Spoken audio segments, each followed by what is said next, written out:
안녕하세요. 대학생 팟캐스트 안녕청춘의 사회자를 맡은 송 PD입니다. 모두 설 명절 잘 보내셨나요? 오늘 안녕청춘도 설 명절을 맞아 인사 한번 올리고 시작하겠습니다.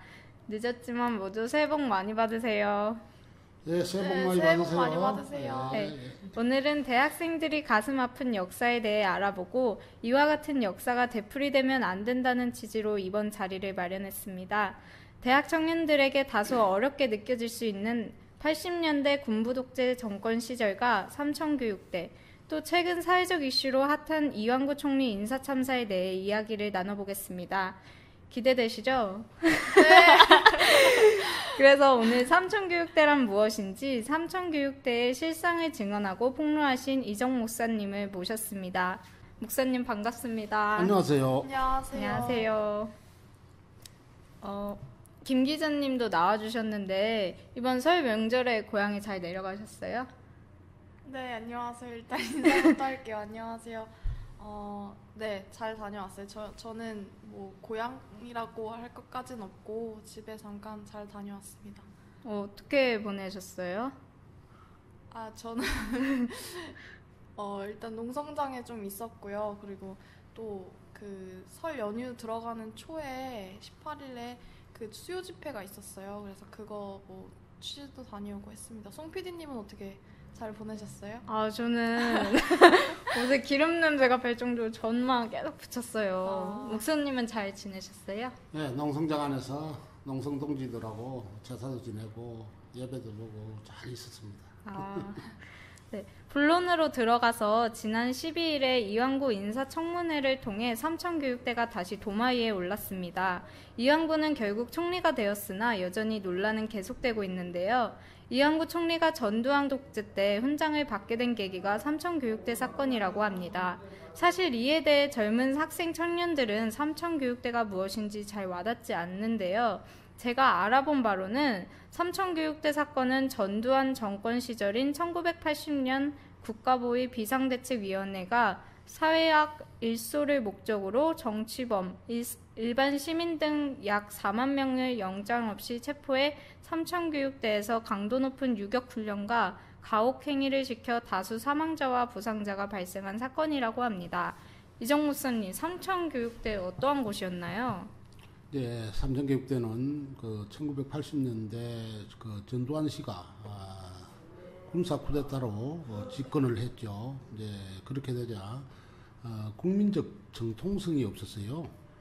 예를 들어서 투표를 해서 뽑혔다거나 어떤 국민적 합의 기반에 의해서 이렇게 대통령이 됐더라면은 이 사람이 정통성이 있는 대통령이 되는데 그런 어떤 과정이 일체 생략된 가운데서 이 사람이 쿠데타를 일으켜서 대통령이 됐어요. 그러니까 이제 어쩔 수 없이 이 사람이 국민들한테 이제 인기를 얻기 위해서 삼천교육대라는 법에도 없는 초법적인 기구를 만들어서 6만 명이라는 숫자를 끌어들였어요.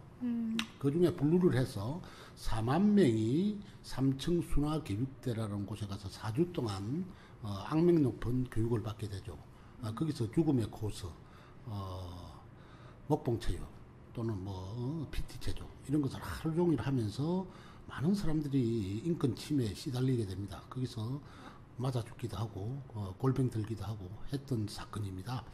그리고 그렇게 하고 난 다음에 2차 삼천근로봉사대에 이제 양심적인 지식인들을 끌고 가가지고 거기서 노역을 시키고 또 노역 도중에 병들어 죽고 총 맞아 죽기도 하고 이렇게 한 단기 한 달에서부터 장기 3년까지 있었던 그런 그 인권 유린 사건이죠. 이제 저 같은 경우는 3년 동안을 다 거기 살다가 나온 이제 그런 케이스죠. 유튜브에도 보니까 이제는 말할 수 있다 해서 기자님으로 이제 출연을 하셨는데. 근데 이제 여러분들은 이제 젊어서 모르겠지만은 80년대에 이제 제가 삼천교육대 정화작전이라는 책을 썼어요. 네. 써가지고 그게 이제 폭로가 됐는데 그때는 엄청난 충격이었죠. 이제 그 책이 베스트셀러가 될 정도로 엄청난 충격이 휩싸였고 88년도에는 여러분들이 태어나기 전에 또는 뭐 태어났을 때쯤 돼가지고 뭡니까 청문회 국회 청문회가 있었어요. 네. 그 국회 청문회에서 엄청나게 또 그 사건이 따라지기도 하고 내가 청문회 증인으로 나가기도 하고 그렇게 했죠. 삼청교육대 실상과 진실이 참 어마어마하네요. 사실 우리나라는 피로 얼룩지지 않은 곳이 없다라고 해도 과언이 아닌데요. 좀 늦은 감이 있지만 대학생들도 80년대 군부 독재 시절을 알 필요가 있기에 그때 그 시절에 대해 다뤄볼까 합니다. 김 기자님은 80년대 군부 독재 정권 시절이라고 하면 어떤 게 떠오르나요? 저는 일단 뭐 그때 살아보지는 못해서 네. 자세히는 모르는데 군부 독재 정권 시절하면 그거하고 또 연관지어서 생각이 드는 게 민주화 운동이고 뭐 6월 항쟁도 있고 하잖아요. 그때 당시에 이제 학생들을 비롯해서 그렇게 민주화 운동을 민주화를 하기 위해서 많은 분들이 이제 쓰신 게 생각이 많이 들죠. 저는 MBC에서 방영된 제5공화국이라는 드라마가 떠오르는데요. 그때 그 시절에는 사람들이 눈앞에서 죽어가니까 사태의 심각성을 쉽게 느낄 수 있었을 것 같아요. 그때 드라마를 보면서도 믿기지 않았지만 이것은 정말 잔인하고 처참했던 우리의 역사구나라고 느꼈어요. 근데 지금 현 정권도 교묘하게 눈에 보이지 않는 유신 독재 정권을 하고 있다는 생각이 듭니다. 자주권이 없는 이 나라에서 결국 그 피해는 고스란히 우리에게 돌아온다고 생각을 하는데요. 삼성교육대의 실상은 전국에서 약 6만 명에 되는 국민들이, 양민들이 잡혔습니다. 그 명분은 사회정화라는 명분입니다. 그 사회정화는 전두환 씨가 정치적 정통성을 잃었기 때문에 국민들한테 인기를 끌기 위해 가지고 일반 깡패들을 끌어들인다고 했으나 하지만 깡패들의 숫자가 그리 많지가 않죠. 뭐 깡패들 많아봐야 전국적으로 뭐 10,000명이면 떡을 치겠죠. 그런데 의외로 간제방송이 깡패들 정화한다고 이야기를 하고 깡패들 잡아가는 모습을 방송을 통해서 보여주니까 국민들이 쏟기는 거죠. 아, 잘한다.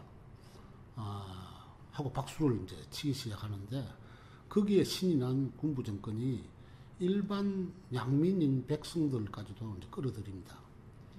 길거리 지나가다가 술 먹고 고함치 타고 끌어들이고 또 뭐 정가 있다고 끌어들이고 끌어들이는 형태가 가지각색입니다. 고등학교 뭐 또는 중학교에서 성적이 안 좋아도 끌어들이고 학생들끼리 싸움했다고 끌어들이고 하여튼 이런 젊은 양민들을 엄청나게 끌어들이게 되는데 그 숫자가 무려 6만 명입니다. 그 6만 명 중에 또 추려가지고 4만 명을 삼청순화교육대에다가 끌어들입니다. 그러니까 삼청교육대는 삼청순화교육대하고 삼청근로봉사대하고 군감호소, 청송감호소 이렇게 네 군데로 나눠집니다. 삼청순화교육대는 뭐 하는 곳이냐면은 한 달간 양민들이 끌려가지고 개맞듯이 맞고 거기서 순화가 됐다 해가지고 출소를 시켜주는데 C급들이 교육을 받고 나갑니다. A, B, C, D급으로 등급이 매겨지는데 근데 이제 B급은 거기서 나가지 못하고 삼청근로봉사대로 끌려갑니다. 삼청근로봉사대에서 6개월 동안 강제 노역을 하죠. B급은. 그런데 그 강제 노역을 하는 도중에 사회보호법이 만들어집니다. 사회보호법 부칙이 만들어져 가지고 거기서 1년에서 3년을 더 살게 됩니다. 1년짜리도 있고 2년짜리도 있고 3년짜리도 있습니다. 그리고 이제 그 1년을 군 감호소에서 살다가 군 감호소에서 다시 어디로 끌려가느냐면 청송감호소나 춘천교도소, 김천 소년원 같은데 가서 분산 배치를 해가지고 인권을 유린을 합니다. 그러니까 죄를 짓지 않은 사람을 잡아다가 법을 만들어서 뒤집어 씌운 케이스죠. 그러니까 삼청교육대는 단순하게 사주로 끝나는 것이 아니라 적어도 한 달에서부터 3년까지 이 잔인한 아주 그 인권 학살이죠. 그때 사회정화위원회가 끌어들인 그 역할이 바로 그 이완구 같은 사람들. 그것도 내무분과, 국보위 내무분과에는 이완구 같은 사람이 이 등급을 매겨가지고 백성들을 A, B, C, D 등급을 매겨서 잡아들이라고 지시를 하기도 합니다. 그 과정에서 이완구 씨도 이제 포함이 되어 있는데, 이번에 저희들 기자회견해서 삼천교육대 최고 오래 살았던 장기수들이 이완구 씨 국무총리를 반대하기도 했죠. 어쨌든 삼천교육대는 그 전두환 그 군부 정권이 자기네들의 쿠데타 정권을 정당화시키기 위해서 백성들에게 한바탕 쇼를 한 것입니다. 쇼를 한 하나의 코미디 놀이라고 보면 됩니다. 그런데 수많은 백성들이 거기 잡혀가서 죽거나 다치거나 또 살아나왔다 해도 반병신이 되어 나온 것이죠. 지금 세월이 30년 세월 가까이 흘렀습니다만은 아직도 수많은 사람들이 보상을 받지 못하고 삼천교육대에서 갖다 나와서 정신병자로 또는 병신으로 살아가고 있는 그런 현실이죠. 이것이 삼천교육대의 실상입니다. 제가 영상을 좀 보니까 삼천교육대에서 또 여성분들도 되게 많이 끌려가셨더라고요. 그러면서 무슨 군인들이 하는 그런 것도 많이 교육을 받고 그랬다고 하는데, 실제로 그런 피해자분들이 현재까지도 그걸 나서서 또 증언하기를 꺼려 하시는 분들이 많은 것 같아요. 아니요, 그렇지 않습니다. 그렇죠. 증언도 많이 했고요. 네. 지금 뭐 벌써 그 사건이 하도 오래돼가지고요. 싸우고 투쟁하고 피해자 단체도 많고 엄청나게 그렇게 했습니다. 그런데 배상을 안 해주니까 사람들이 지쳐가지고 좀 나가 떨어진 거죠. 기껏 배상해준 것은 죽은 사람하고 다친 사람한테 10,000원, 1,000,000원 정도 준 거 케이스예요. 만약 사람이 죽으면 매덕을 내놔야 될 거 아닙니까? 그런데 겨우 한 1,000,000원 내외로 보상을 해주고 말았죠. 그리고 장기간 감옥살이 했던 그 장기수들, 그러니까 내 같은 사람들은 아직 배상을 전혀 받지 못하고 있습니다. 그리고 그동안 그렇게 싸우다가 지쳐가지고 나가 떨어진 케이스죠. 거기가 지쳐 있는 상황이고, 지금도 그 피해자들은 또 나이가 많이 들어가니까, 그렇죠. 내가 여러분들 나이 25살 때 끌려갔는데 내 나이가 벌써 60이 됐어요.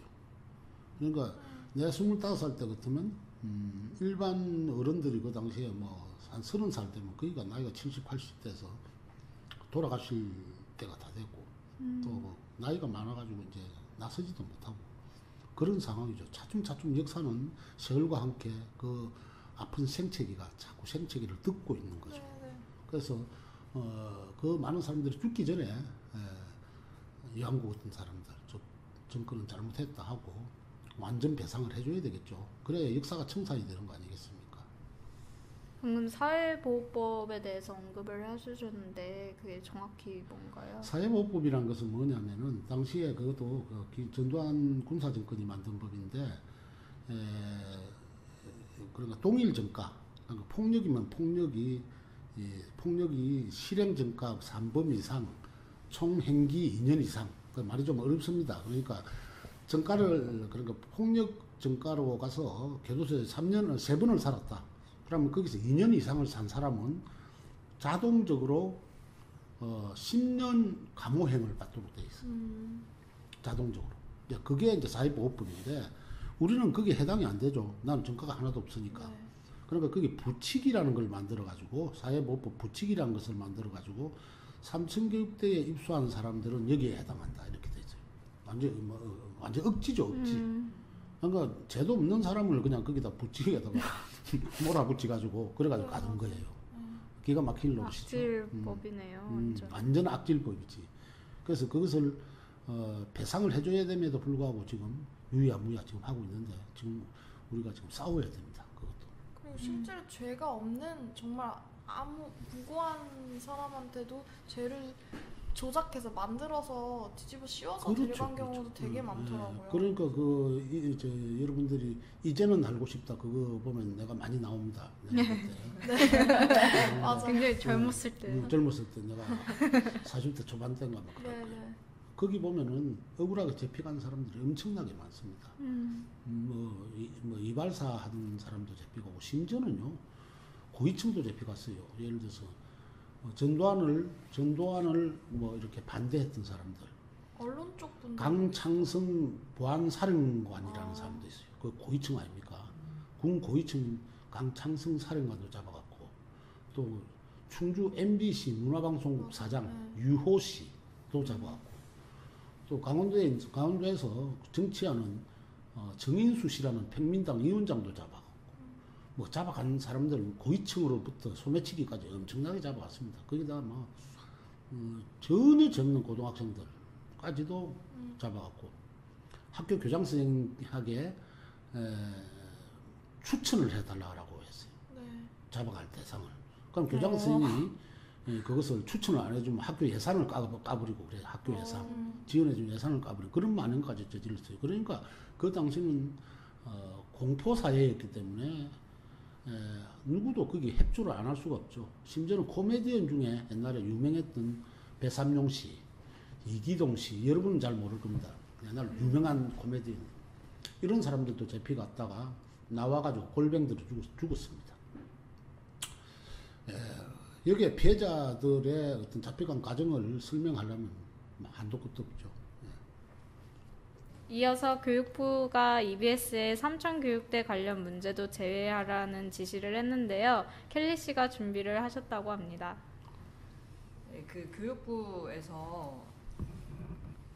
교육부가 이모저모 참 문제가 많은데, 그 중에 하나가 이제 EBS라고 하면은 뭐 여기 계신 분들도 이제 다들 한 번씩 수능 공부하면서 수능 특강 이런 거 많이 듣고 하시잖아요. 그래서 사실 좀 절대적인 어떻게 보면 학생들에게 영향을 미치는 그런 건데, 그 작년에 보면은 그 교육부에서 EBS한테 일방적으로 특정 부분을 빼라라고 지시한 사항이 있었는데, 그 중에 하나가 오늘 이제 주제로 이야기되고 있는 삼천교육대 부분이에요. 그래서 그 대충 내용이 보면은 뭐냐면, 그 뭐 이승만이나 박정희 정권 뭐 유신 뭐 이런 거 독재에 대한 내용 빼라, 너무 많다, 막 이런 거랑, 그 다음에 그 이제 삼천교육대 내용은 빼라, 그 다음에 뭐 조봉암 씨 관련된 그런 사건도 빼라, 뭐 이런, 그러니까 누가 봐도 의도가 뻔히 보이는 그런 것들이었는데, 그 중에 그렇게 빼라고 하고 그 이유가 되게 가관이에요. 그 빼라고 한 이유가 뭐 수능생들이 너무 고난이도의 그 공부를 하기 어렵다, 학업에 지장을 줄 수 있다, 이런 이유로 빼라고 했는데, 생각해 보면은 그 교육부가 우리의 학업을 그렇게 걱정을 했으면 도대체 왜 그 현대사만 굳이 아무튼 그런 말도 안 되는 이유로 그렇게 그 이런저런 내용을 빼라고 했고, 그 다음에 특정 교과서 2가지를 예로 들면서, 그 중에 하나가 밝히진 않았는데 제가 봤을 때 분명히 교학사일 거예요. 그래서 그 2 교과서를 참조해라, 이런 구체적인 지침도 떨어졌고, 그래서 그 명령을 내리고 난 다음에 그게 이제 기사를 타면서 한창 문제가 되니까, 그 다음 날에 이제 그 기사가 터진 다음 날에 그 교육부 사람들이 그 EBS 교재를 집필하는 집필진들을 모아서 회의를 하는 자리가 원래 있었어요. 근데 그거를 회의를 이제 와가지고, 근데 언론에서 이제 막 뭐라고 하니까 이제 외식이 됐겠죠. 그래서 그날 모인 사람들도 몇 면을 보면, 일단 교육부 관계자는 와서 한 5분도 안 돼서 브리핑 마치고 그냥 도망가듯이 갔고, 그다음에 그 장소에 참석한 사람들은 6명인가? 그러니까 전체 집필진이 10몇 명으로 기억을 하는데, 그 중에서 6명, 그러니까 반도 안 되는 인원이 참석을 했고, 그마저도 이제 교육부에서 변명하기를 뭐 이제 학기가 바뀌는 시즌이고 어쩌고저쩌고 막 얘기를 하는데, 분명히 그들도 어떤 역사라는 중요한 어떤 과목, 중요한 문제를 이야기하는 사람들이기 때문에 분명히 양심적인 좀 선택을 한 게 아닐까라는, 이건 좀 개인적인 생각을 해봅니다. 아무튼 이 정도로, 그러니까 이런 문제에서 볼 수 있는 건 현재의 그 정권이 얼마나 역사적인 문제에 대해서 자기 입맛대로 바꾸려고 하고 있는가라는 걸 좀 단편적으로 가장 잘 보여주는 사례가 아닌가라는 생각이 듭니다. 23년 전에 50 비리 청문회에서 삼천교육대 사건을 폭로하셨는데요. 목사님이 경험하신 삼천교육대 사건에 대해서 말씀해 주시면 좋을 것 같아요. 나는 1980년도 10월 7일 날 경남 어느 지방에서 신문기자를 하고 있었어요. 그 당시에 신문기자 할 때 좀 패기가 있는 기사를 많이 썼죠. 시민들 입장에 있는 기사를 썼죠. 예를 들어서 뭐 아주 높은 고지대에 있는 집들에는 수돗물이 잘 안 나온다. 그런데 관을 좀 비토하고 비판하는 그런 기사. 또는 공원에 깡패들이 많이 득실거린다.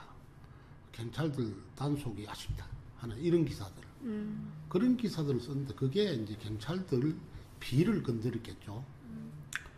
그 당시에 이제 사회정화위원회라는 게 있었는데 각 지방마다 있었습니다. 각 지방마다 사회정화위원회에서 이제 잡아갈 사람들을 체크를 합니다. 이제 체크를 한 사람들을 경찰서에서 근거를 하죠. 그걸 총 지시한 데가 국보위, 내무분과, 사회정화위원회입니다. 거기에 이완구 씨가 있었다는 이야기죠. 저는 어느 날 갑자기 길을 걸어가다가 그 사람들한테 잡혔습니다. 그 영문도 모르고 이제 경찰서에 끌려갔죠. 내가 기자이기 때문에 설사 무슨 일이 있을까 하고 걱정도 않고 끌려갔는데 바로 유치장으로 바로 영장 집행도 없이 유치장으로 바로 끌어 넣어버렸습니다. 그리고 거기서 아무리 고함쳐도 아무리 백을 이용하고 해도 풀어주지 않습니다. 그리고 약 40일을 갇혀 있다가 군부대로 끌려갑니다. 군부대에 끌려가서 치조를 받습니다. 치조를 받는데 보니까 나는 시인이기 때문에 내가 쓴 시와 수필 이런 것들을 놓고 나를 문초를 합니다. 그래서 그 중에 시 가운데 어머니라는 시가 있어요. 어머니라는 시는 어떤 시냐면 어릴 때 내 어머니가 아버지가 중풍이 들었기 때문에 어머니가 돈을 벌어서 우리 생계를 이어갔어요. 그래서 어머니가 배를 타고 저 육지로 돈 벌러 떠날 때 그때 강경을 썼던 시가 어떤 시냐면은 어머니는 봄만 되면 육지로 떠났다. 육지로 떠나던 배가 통통통 사라지면 내 아버지는 고개를 모로 돌렸고 내 누이는 목 놓아 울었다. 뭐 그런 이야기예요. 근데 그게 내 아버지는 중풍든 내 아버지는 고개를 모로 돌렸고 그 부분인데 그 부분이 이 땅의 고단한 민중을 이야기하는 거 아니냐. 그래서 국민들을 선동하려고 이런 시를 썼지 않았느냐.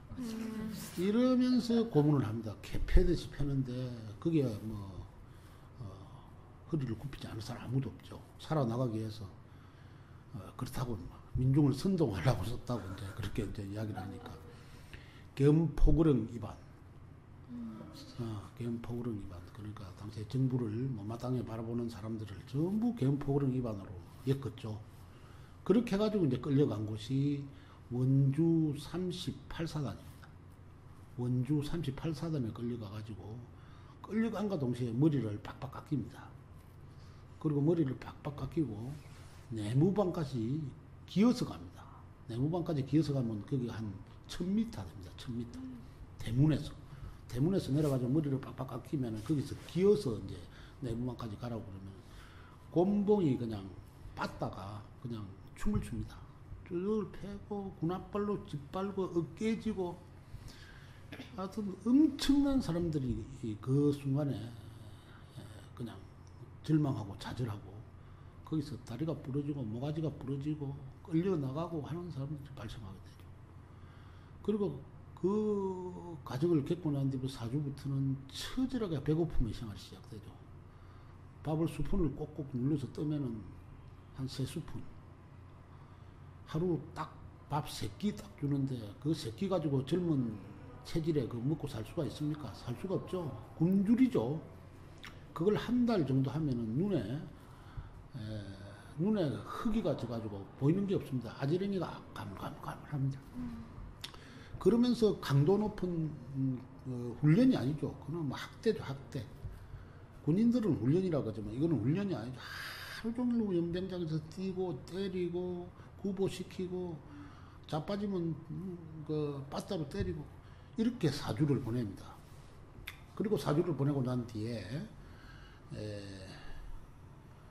그 근로봉사대 자원서를 씁니다. 자원서. 근로봉사대는 뭐 하는 곳이냐면은 C급, A, B, C급 중에 A급을 교도소로 보내고 C급은 아까 말한 순화교육대에서 사주교육 받고 내보내고 출소시키고 이제 B급을 근로봉사대 보내는 겁니다. 근로봉사대는 몸과 마음, 머리를 깨끗이 하기 위해서 군의 자원에서 들어가서 노역을 하는 것을 말합니다. 노역. 6개월짜리 노역입니다. 근데 거기에 누가 자원을 할 사람이 있나요? 아무도 없죠. 자원봉사서에 사인을 하지 않는다고 그 총을 가지고 그 내무반에서 천장을 안에서 총을 다다다다다 같이 쏴버립니다. 그러면 사람들이 다 공포에 질어가지고 그 사인을 안 할 수가 없죠. 그렇게 해서 사인을 하고 이제 죽음의 근로봉사대로 또 끌려갑니다. 이제 그 과정이 최고 처절했죠. 그래 근로봉사대에 나는 끌려간 곳이 어디냐면은 파주의 28사단이라는 곳인데 그게 임진강 옆입니다. 파주 적성면 의유지리 그곳에 끌려가서 이제 제가 거기서 6개월 동안 죽지 않을 만큼 이제 고문당하고 맞고 이제 배고프게 생활하고 했는데 거기에서 일어났던 일들 중에 몇 가지를 내가 소개를 하겠습니다. 첫날 잡혀가니까 그곳에 있는 모 대위가 집차를 끌고 가서 이제 선착순을 시킵니다. 선착순이라는 것은 뭐냐면은 저기 서 있는 미루나무를 삥 돌아서 뛰어오면은 10명을 뽑고 그 나머지 10명은 또 다시 뛰어가서 돌아오는 그런 과정을 말합니다. 근데 선착순을 하다 보면은 10명 중에 끼어들기를 한 사람이 있죠. 그 중에 한 사람을 이렇게 뽑아가지고 몸에다 밧줄을 묶어서 집차에다가 묶어가지고 끌어서 갑니다. 그럼 처음에는 집차가 뭐 40km, 50km 하면 사람은 따라 뛰겠죠. 50km 해도 못 따라 뛰죠. 뭐 한 10km 정도 하면 따라 뛰겠죠. 한 50km, 60km 되니까 사람 질질질질 끌리잖아요. 그래서 연병장을 한 서너 바퀴 돌아가지고 사람을 죽이는 그런 모습도 있고요. 또 내 동료 중에 임건실이라고 있어요. 이제 그 양반은 죽습니다, 나중에. 내 눈앞에서 죽는데 어떻게 죽었냐면은 배가 고파가지고 시사장에 사역하러 나갔다가 거기서 밥을 한 줌 주워서 먹었습니다. 그것을 바라본 삼천교육대 조교들이 그냥 짐승 다루듯이 그냥 사람을 질근질근 밟아버립니다.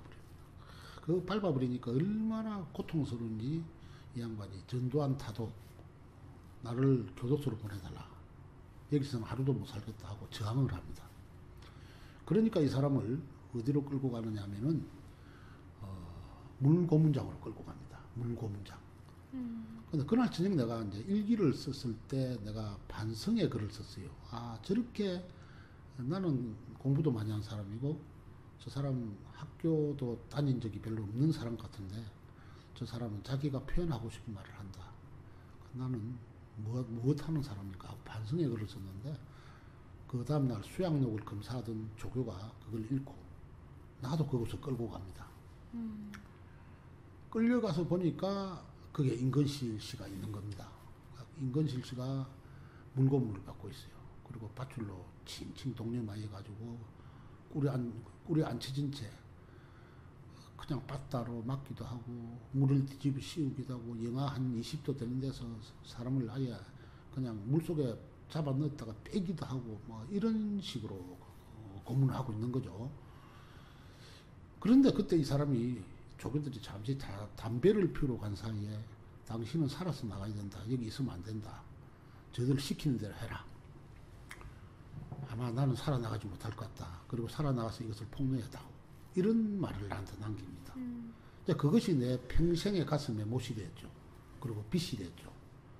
그리고 나는 그날 물고문을 받다 풀려났습니다. 풀려났는데 그 사람은 돌아오지 못했죠. 그리고 그 다음날 시체가 하나 실려 나가는데 보니까 임건실 씨라고 했죠.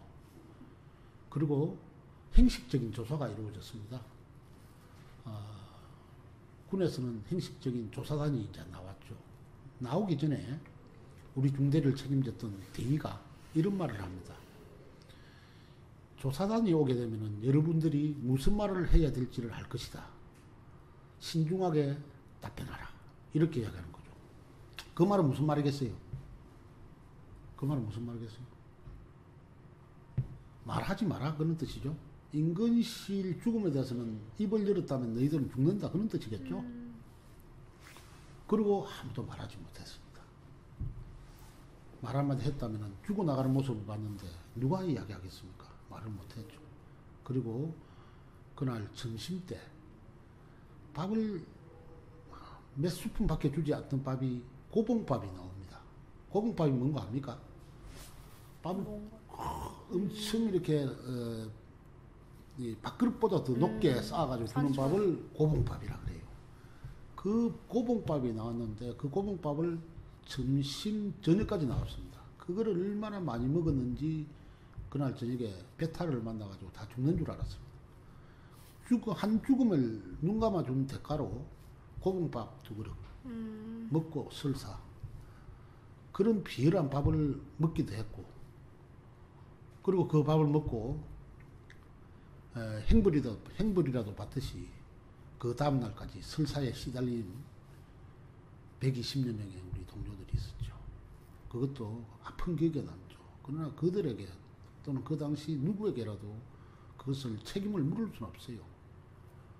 그것을 거기에 임근실 씨가 죽는 모습을 봤다, 어떻게 죽었다라는 말을 한마디 했다고는 형식적인 조사인데 그들은 그들 편입니다. 그렇게 말을 했다면은 죽어, 또 그 사람 역시도 죽어나가죠. 개죽음 당하죠. 말을 할 수도 없는 그런 공포 속에서 살았으니까요. 또 그리고 여름 되면은 모기 해식이라고, 모기 해식. 모기 해식은 뭐냐면 숲속에다가 사람을 빨가벗겨서 데려다 놓고 밤에 팔다리를 벌리고 한 1시간 서 있으라고 그럽니다. 그러면 어떤 현상이 나타나겠습니까? 모기가 온몸에 다닥다닥 붙습니다. 그런데 모기가 붙으면 그것을 손을 가지고 잡을 수가 없습니다. 탁탁 때려야 되는데 그거 얼마나 고통스럽겠어요. 사지가 다 묶여 있는 거예요. 그렇죠. 또 그리고 겨울 되면 겨울 빤빠라라는 게 있습니다. 빤스만 입고 밖에 나가서 연병장에서 영하 한 20도 되는 연병장에서 팔다리를 벌리고 있습니다. 그러면 조교들이 와서 세숫대에 물을 떠서 물을 뿌립니다. 몸에다가. 이런 것도 있고요. 또 겨울매미라는 게 있습니다. 겨울매미 시작하면 나무를 타고 올라갑니다. 발가벗고. 그럼 나무에 올라가서 매달립니다. 그 나무에 가서 매달려가지고 한 10분, 20분 그동안 나무에 매달려 있으면 거기서 나는 겨울매미입니다. 맴. 나는 겨울매미입니다. 맴. 이런 이제 인권학살. 그리고 내 옆에 이제 홍석한이라는 분이 한 분 계셨는데 이분은 담배를 길거리에서 주워 피웠다고 해가지고 이제 얼마나 맞았든지 이 다리를 조인트를 얼마나 갔더니 다리가 그냥 퉁퉁 부어가지고 다리에서 진물이 나옵니다. 그러니까 다리가 한 3배 정도 부어버렸어요. 그런 사람을 겨울매미를 시키는 겁니다. 그런 나무에 매달아가지고 그 철사줄로 꽁꽁 매달아 묶어버려요. 철사줄로 묶어가지고. 그리고 그 다리에 진물이 나오는 사람을 보고 나는 겨울매미입니다. 나는 겨울매미입니다. 이런 비인간적이고 비도덕적인 만행을 저질렀죠. 전두환 정권이. 그리고 내가 직접 당한 것은 나는 임근실 씨의 죽음을 그 글로 썼다고 해서 나는 십자가에 묶여가지고 십자가 틀에 묶여가지고 그 철사를 자르는 벤치 있죠. 벤치. 철사를 자르는 벤치를 가지고 허벅지를 갖다 이것을 내가 1시간 동안을 당했죠. 그리고 그 고문을 한 조교가 정도형이라는 본명 아닙니다. 끝자는 틀립니다. 정도형. 이 방송을 듣게 되면 간이 씀짓할 겁니다. 그런데 마지막 글자가 틀리기 때문에 나를 고소는 하지 못할 겁니다. 이제 이런 친구들이 피해가 숨어 있는 게 공소시효 기간이 끝났다 가지고 나는 죄가 없다 이렇게 지금 하고 있습니다. 그러면 우리가 이 이야기를 하면은 피해자들을 고소를 합니다. 이놈들이 양심도 없죠. 하지만 어쨌든 이 친구를 나는 찾기해 가지고 내 평생을 기도했던 사람이에요. 이 친구 그리고 이것을 지시한 오모데이라고 있어요. 오모데이 이 두 사람을 찾기해 가지고 평생 동안에 내가 기도했던 사람인데 이 두 사람을 만나게 됩니다. 나중에 내가 언제요? 출소해가지고. 아, 그리고 이제 거기서 계엄령이 해제됐습니다. 1981년도 2월경에 계엄령이 해제되니까 우리를 보내주지 않고 다시 꽁꽁 묶어서 청송감호소로 보냅니다. 거기에 이제 차를 타기 전에 오모 대위가 내게 손을 내밉니다. 우리가 쭉 이제 차를 탈 때 잘 가시라고. 근데 그 사람들하고 악수하고 싶은 심정이 생기겠습니까? 그 죽음의 사자들이 아주 정답게 악수를 청하는 겁니다. 그래서 나는 내가 그의 손을 쳐버렸습니다. 그 치면서 내가 한 말이, 당신은 역사가 당신을 심판할 것이요, 당신네들 두고 보시오 하면서 내가 차를 타려고 그러니까 그 오모 대위가 한 말이 유명합니다. 이 개새끼야, 역사도 인간이 만들어. 포독스럽게 두고 봅시다 하고 내가 차를 탔지. 근데 내가 나중에 이겼어요. 그리고 청송감호소로 끌려갑니다. 좀 더 말 많이 해도 됩니까? 네.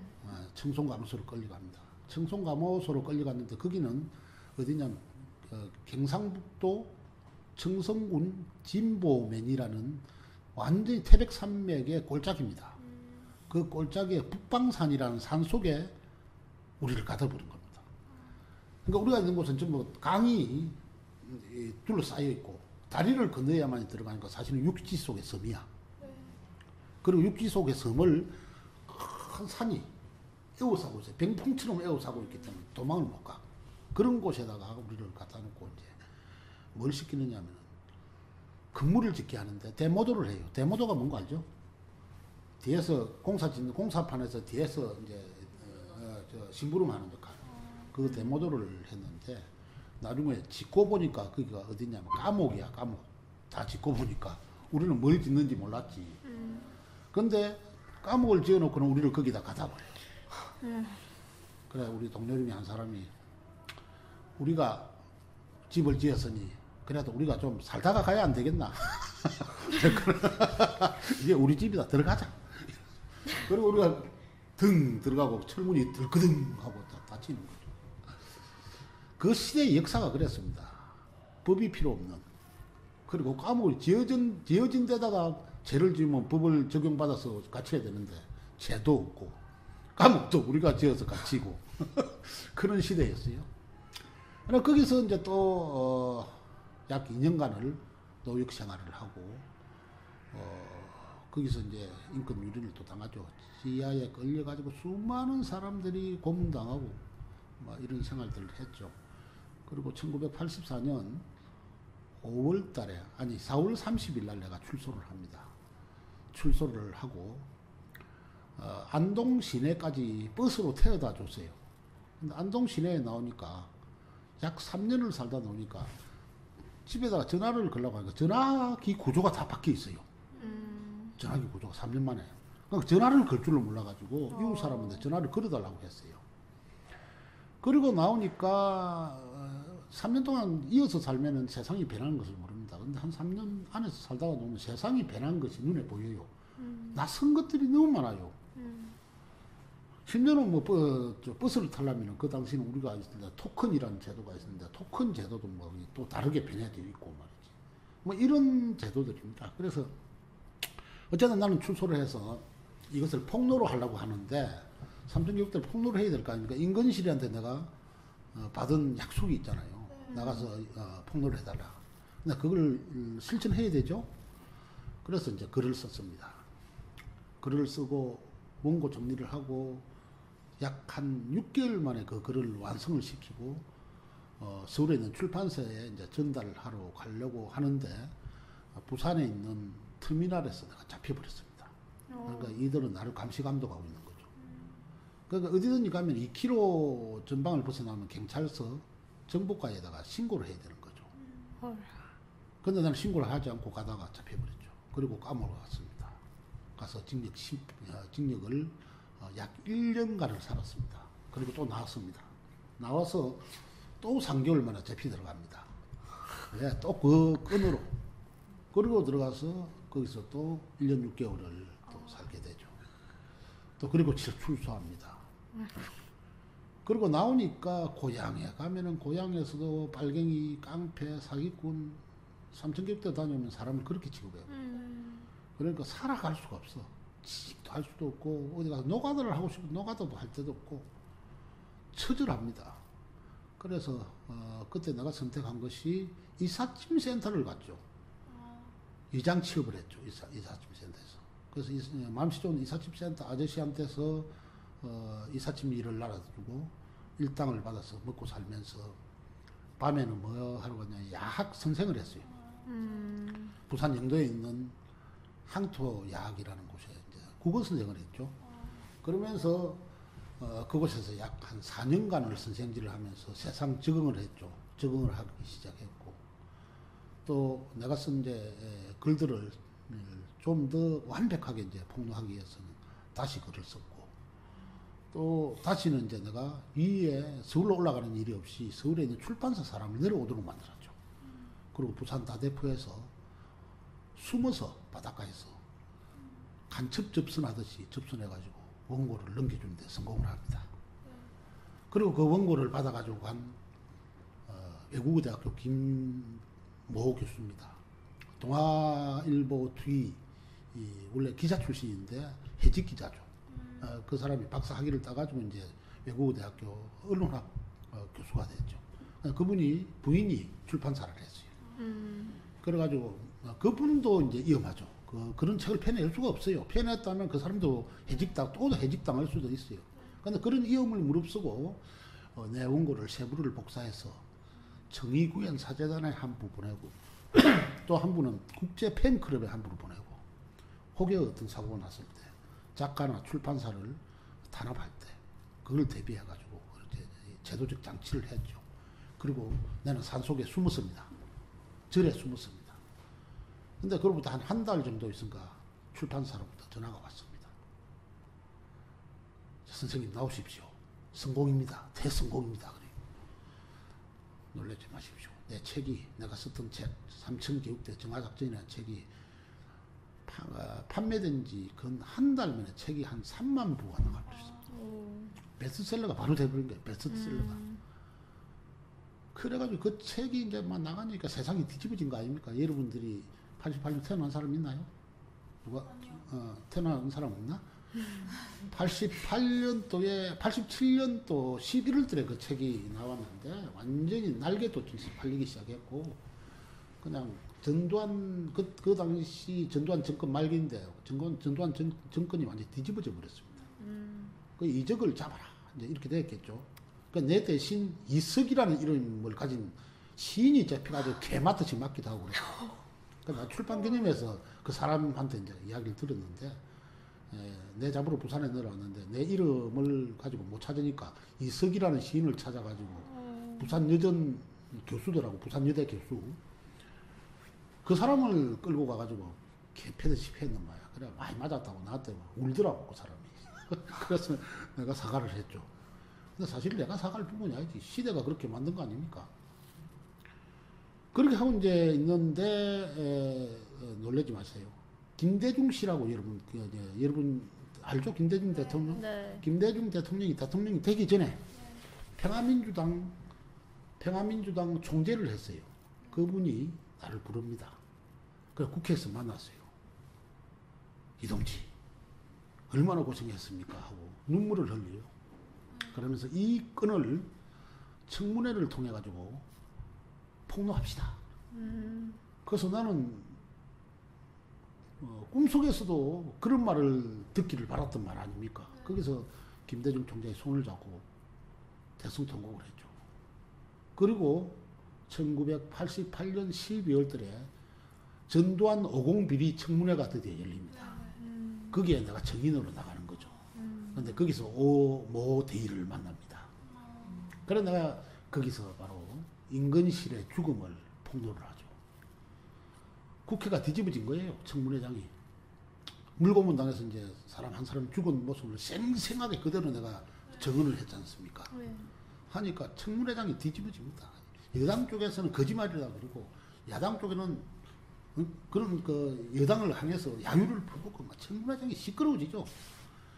그러면 그 당시에 그 정인을 부리자 이랬던 거야. 그러면 그 당시에 그 지시를 했던 오모대의, 오모대의를 부른 거야. 근데 오모대의가 진급을 해가지고 소령이 돼 있더라고, 소령. 그 소령을 불렀어. 불러가지고 나하고 이제 대면을 하는 거죠. 정인은, 오모 정인은, 나한테 먼저 물었습니다. 이적 정인은, 저기 앉아있는 오모 정인을 아십니까? 네, 잘 압니다. 어떻게 잘 압니까?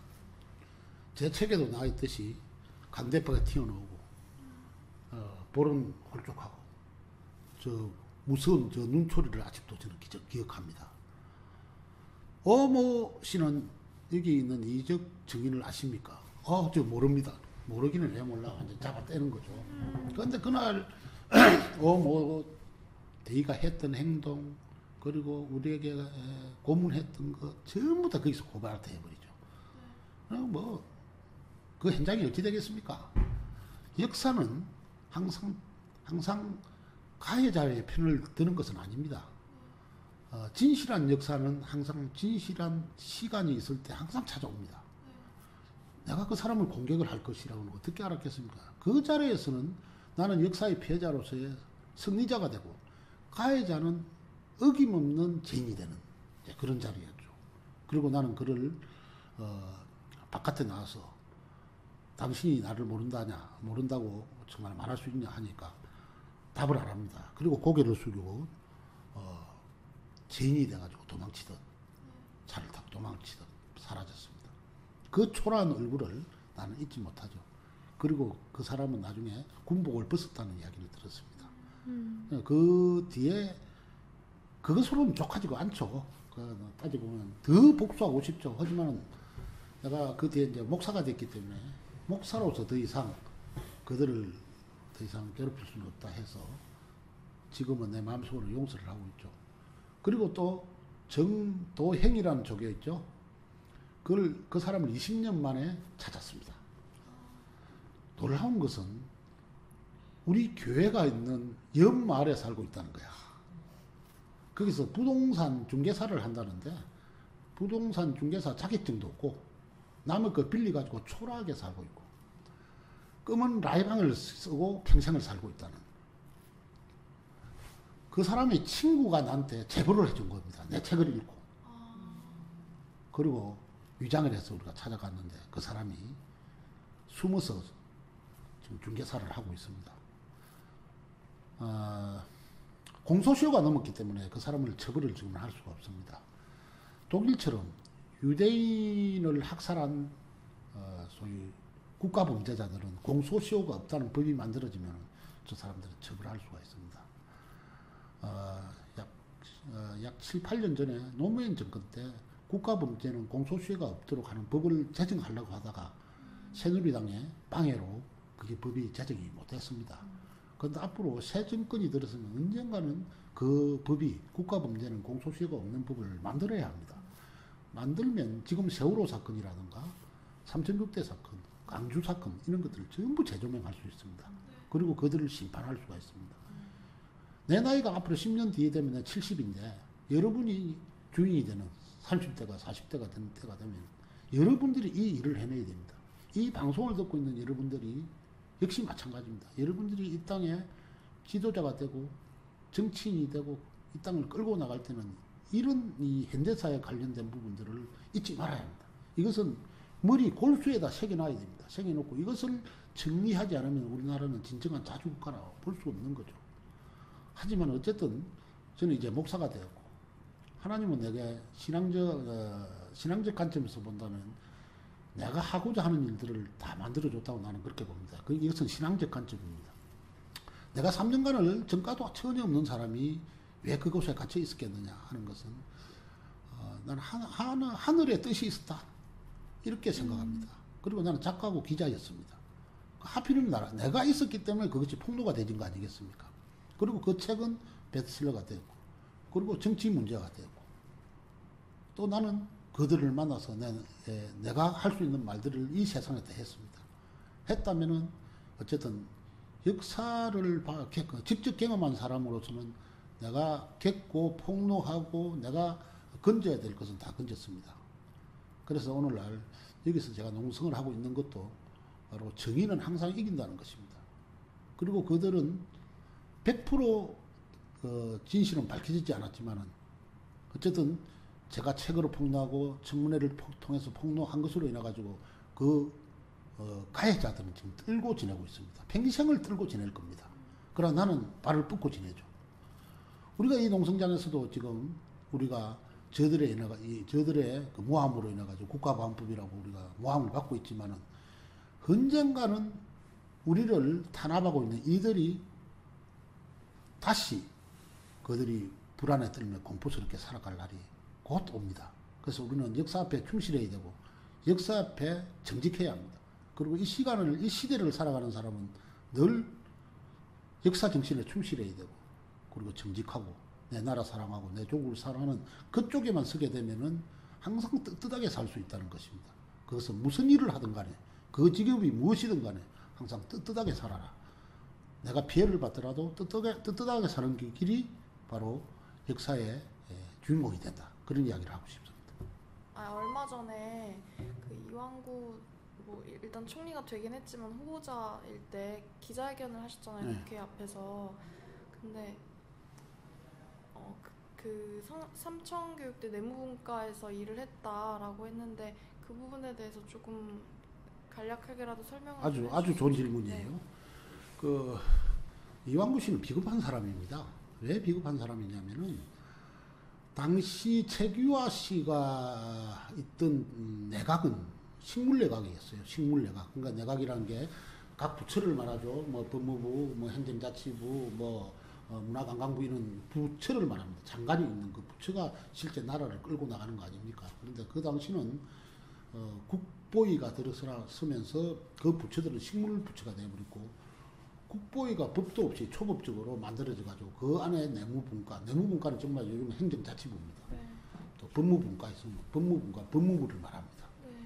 그리고 내무분과는 행정자치부고 또 뭐 그 기타 과학부 같은 것도 있고 막 그냥 분과위원회가 다 있었어요. 그러니까 정부의 부처의 분과위원회가 전부 다 있었습니다. 그럼 내무분과위는 뭐 하는 곳이냐? 전국 경찰서를 통과하고 지휘하는 곳입니다. 그곳에서 공무원으로 이 사람이 이완구를 차출해 갔단 말이에요. 네. 그럼 그 당시 경정이라면 경찰서장 밑에 직급이라면 상당히 높은 직급입니다. 그렇죠. 바로 경정 다음에 경찰서장입니다. 경찰서장이 될 수 있는 부경찰서장급이야. 그럼 이 사람을 차출해 갔다면 경찰서 과장급이야. 그 과장급이란 나르는 세족들을 들입니다. 그 과장급이 앉아서 자기는 그 공문수발을 했다고 해요. 세상에 경찰서장급에 되는 사람들이 공문수발하는 사람이 어디 있습니까? 그런 거짓말을 하는 거 아닙니까? 거기서는 뭘 했느냐면은 내무분과에서는 백성들을 잡아들이는 총지휘를 합니다. 누구를 잡아들이라 잡아들일 때는 이러이러한 사람들을 잡아들이라고 분류 작업을 했다고. 그 분류 작업이 뭐냐? A, B, C, D 등급을 매기는 그 분류를 그쪽에서 했습니다. 그럼 나는 B급 받았지 않습니까? 그럼 B급을 어떻게 받느냐? 뭐 재판정 비슷한 게 있습니다. 들어가면은 그냥 날조된 재상을 그냥 경찰서 계장이 읽어요. 그러면 거기 앉아있는 사람이 뭐 대령, 중령 뭐 이런 사람들이 앉아있어. 앉아가지고 그냥 재상을 들으면은 그럼 너 정말 당신 그런 일 했어? 이렇게 물어야 될 거 아니야? 안 물어요. 이 새끼 보기 싫어. 끌고 나가. B급. 너는 A급. 이런 식이야. 한치도 거짓말이 없어요. 그 일을 내무분과에서 지시했어요. 내무분과에서 순경이 설사 앉아있었다 손치더라도 그 순경은 거기에서 무슨 일을 하냐면 그 명령 개통을 전달하는 역할을 하게 돼 있는 거 아니에요? 그러면 경정 정도 되는 것 같으면 그 중간 직급입니다. 윗선하고 중간 직급이면 이거는 최일선에서 일하는 사람입니다. 그렇죠. 실무 책임자라 이야기야. 그 실무 책임자가 나는 문서 수발이나 했다 하면은 그게 미키더라면 그 어린 3살 먹는 어린 애들도 미키지 않을 소리죠. 비겁하게 그러면은 제가 삼청교육대 담당했던 내무분과에 있었습니다. 정말 당시는 내가 공무원으로서 파견을 갔기 때문에 그 당시 그것을 잘 인지를 못했습니다만은 정말 사죄드립니다. 당연히 그렇게 해야 안 됩니까? 그리고 국민 앞에 사죄드리고 삼청교육대 피해자 이름으로 사죄드립니다. 여러분들이 하지 말라고 한다면 저는 하지 않겠습니다. 이 정도의 배짱은 갖고 있어야, 그 정도의 양심은 갖고 있어야 이 사람이 국무총리감 아닙니까?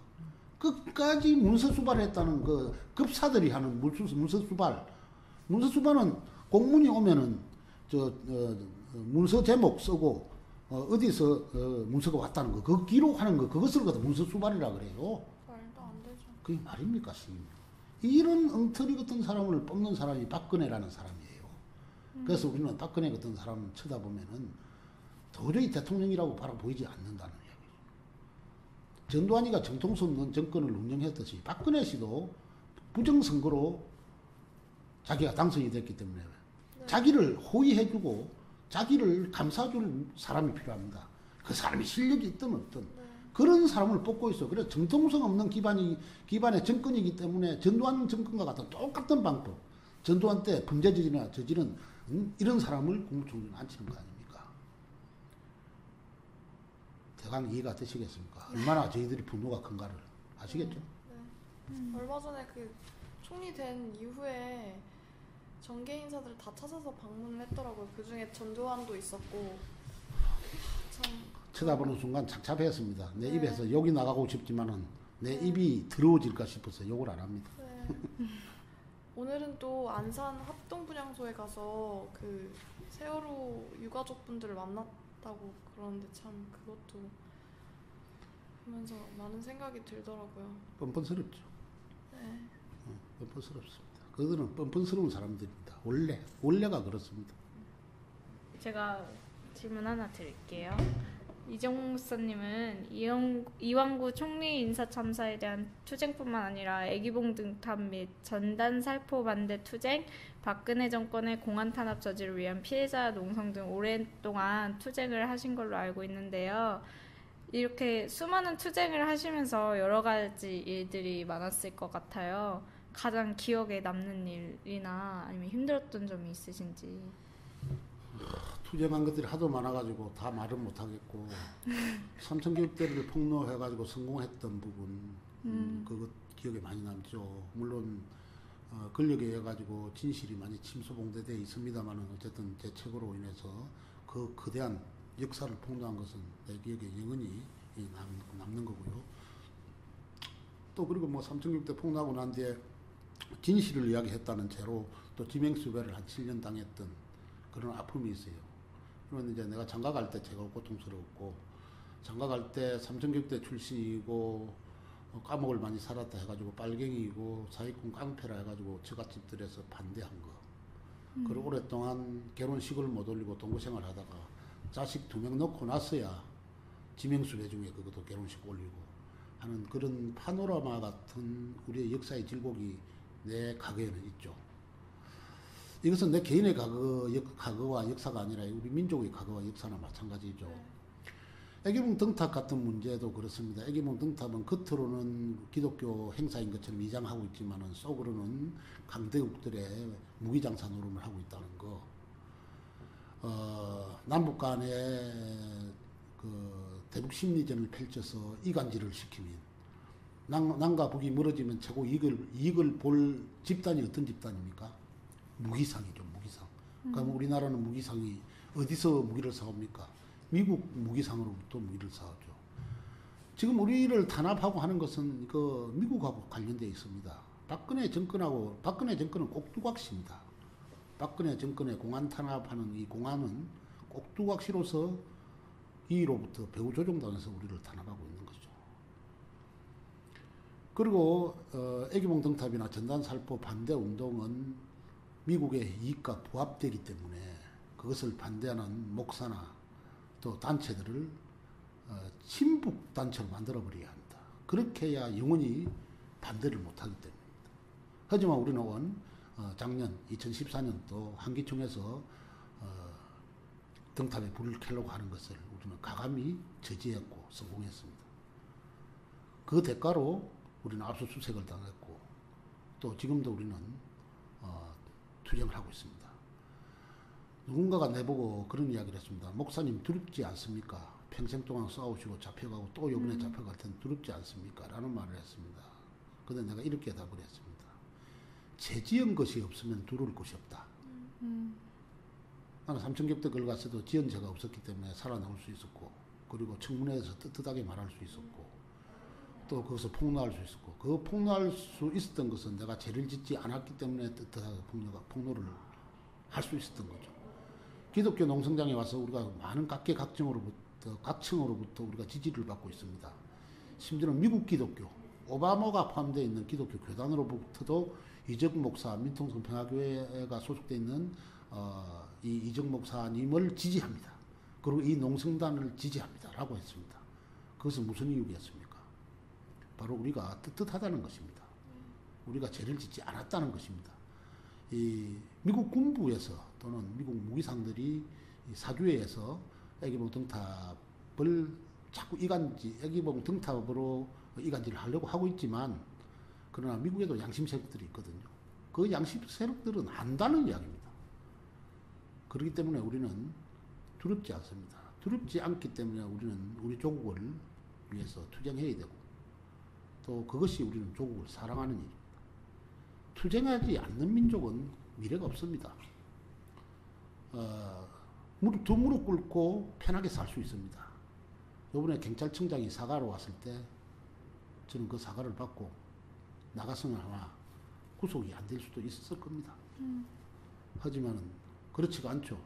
동지들과 공안 탄압이라는 스스로 푸른 것들이 있는데 함께 운동했던 동지들을 버려두고 나갈 수는 없죠. 그것은 신앙적 양심이자 지식인의 자기 책임이죠. 우리 코리아 연대 동지들은 자랑스러운 사람들이 앞으로 우리 민족이 하나 되면 반드시 오늘의 이 투쟁을 평가받아야 됩니다. 그것은 높은 평가가 될 거라고 내가 알고 있습니다. 나는 그들 옆에서 같이, 그 동지들 옆에서 선배로서 같이 투쟁하고 있는 것을 나는 영광스럽게 생각합니다. 그래서 이 방송을 듣는 젊은이들도 하루를 살더라도 이게 옳은 길이라고 한다면은 싸우라. 싸우지 않으면 우리 민족은 미래가 없다. 이런 말을 내가 해드리고 싶어요. 질문이 됐습니다. 감사합니다. 어디서 듣지 못할 말들을 오늘 많이 좋은 말씀 많이 들은 것 같아요. 이거 마지막 질문인데요. 이건 제 개인적인 질문인데 목사님은 우리가 이제 평화 통일이 돼서 투쟁에서 승리하신다면 가장 먼저 하고 싶은 게 무엇인지. 평화 통일이 된다면은 네. 평화 통일이 된다면은 자주 국가인 내 조국에서 머슴을 한번 해봤으면 좋겠어요. 머슴. 아무리 낮은 일이라도 마음껏. 지금은 내게 배지를, 예를 들어 국회의원 배지를 주면서 국회의원 하라고 한다면 안 합니다. 왜? 자주국가가 아닌, 내 조국이 떳떳한 나라가 아닌 이런 곳에서는 정치를 할 수 없다 이야기입니다. 그러나 평화통일에 대해서 우리가 떳떳한 자주국가가 된다면 말 이장일이라도 하고 싶다 그런 이야기입니다. 그렇게 해서 조국을 위해서 일을 한번 해보고 싶다 그런 이야기를 하고, 물론 내가 큰 정치인이 되겠다는 그런 뜻은 주어도 아닙니다. 그런 뜻입니다. 이종 목사님 말씀 잘 들어봤는데요. 네, 어떠셨어요? 켈리 씨. 저 방금 되게 울컥했어요. 그러니까 그 이제 마지막에 질문하셨던 게 그거였잖아요. 그 통일된 조국에서 하고 싶은 일이 뭐냐고 물었을 때 머슴이 되고 싶다라는 말이 되게 와닿는 것 같아요. 그러니까 저도 어떻게 보면은 더 나은 세상을 꿈꾸면서 살고 있는데, 그러니까 저는 사실 뭐 운동을 시작한 지 얼마 되지도 않았고, 근데 이제 평생 그렇게 살아오신 분이 머슴이라는 말이 갖고 있는 어떤 소박함이 있잖아요. 근데 그 한평생 그렇게 정말 온 생을 다 던져서 결국 마지막에 이제 온 그런 좋은 세상에서 나는 머슴이 되고 싶다라는 그 말이 갖고 있는 어떤 울림이 되게 좀 많이 와닿았던 것 같아요. 말하면서 또 지금 또 울 뻔. 그러지 마세요. 네, 목사님이 좀 말씀하시면서 이렇게 심쿵하는 게 있죠. 네, 그 약간 눈시울이 붉어지시더라고요. 말씀하시는데. 저는 되게 목사님 만나서 이야기 들을 때마다 항상 심쿵하는 것 같아요. 이렇게 마음을 울리는 말을 한마디씩 이렇게 확. 그래서 늘 부끄럽고 늘 존경스럽고 그렇습니다. 옆에서 이렇게 들으면서 말이 이렇게 안 나오더라고요. 너무 이야기를 실감나게 하시니까 막 제 무릎이 막 시리고 그러네요. 네. 남쪽 사회에서는 수많은 언론 매체들이 분단 원인을 왜곡시키고 본질을 흐리게 만들고 있습니다. 이에 대해 김 기자님께서 핵심을 찌르는 한 컷으로 준비하셨다고 합니다. 제가 기사들을 많이 찾아보고 최근에 또 이완구 총리 후보자였을 때부터 이제 기자회견도 가보고 하면서 여러 정보들을 보긴 했었는데 이번에 이거 준비를 하면서 더 많이 찾아봤어요. 근데 진짜 이 총리라고 부르고 싶지 않은 이 이완구 씨의 그 엄청난 업적들이 있더라고요. 그래서 근데 뭐 저희는 이제 대학생들이 학생과 관련한 거니까 크게 또 대학 관련해서는 문제가 한 3가지 정도로 드러난 게 현재까지는 3가지 정도로 드러난 게 있는데 현재까지 네, 현재까지는 단서조항 돋네. 네. 일단 첫 번째로는 정말 어이가 없는데 경기대 교수 특혜 채용 의혹이 하나 있어요. 그게 밝히자면은 제가 찾은 기사는 한겨레 보도에 따른 거고요. 그 김경엽 새정치민주연합 의원이 이제 이야기를 한 건데 이완구 씨가 1996년도에 경기대 행정대학원 조교수 임용 당시에 그의 처남인 이모 씨가 있어요.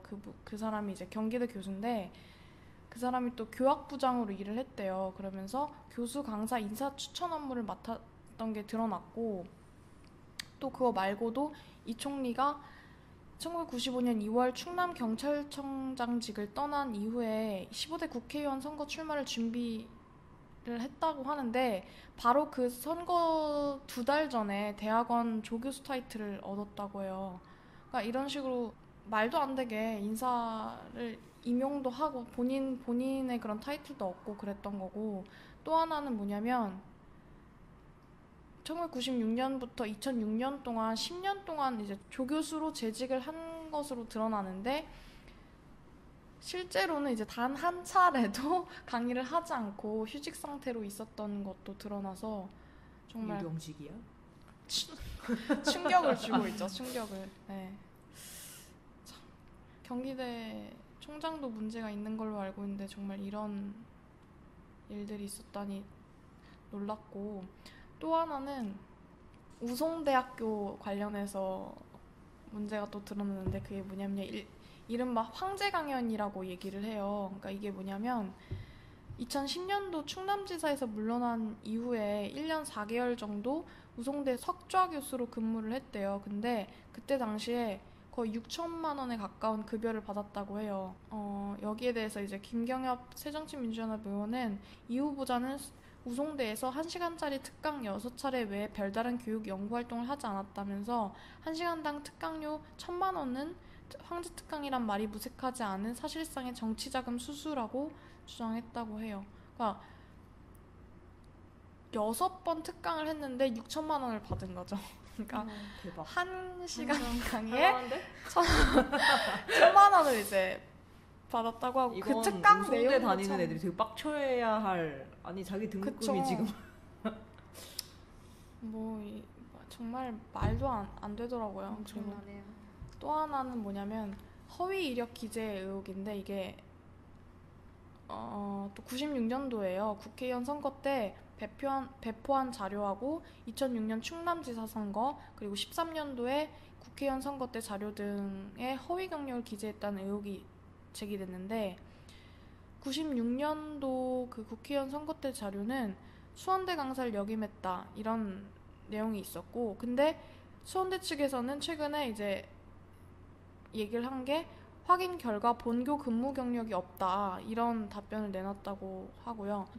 2006년 충남지사 선거와 2013년 국회의원 재선거 당시 공보물에는 UCLA 교환 교수 이력이 제시됐다고 하는데 또 마찬가지로 UCLA에서는 교환 교수가 아닌 객원 교수로 재직했다고 답변을 해왔다고 해요. 다행이야. 그래서- 유령은 아니었어.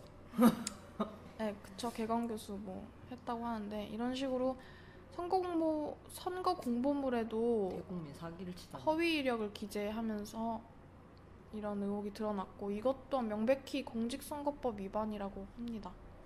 이거 이외에도 그 한겨레에서 최근에 거의 그 이왕구에 대해서 기역부터 희읍까지 이제 차례대로 의혹 백과사전을 되게 싫은가 봐. 낸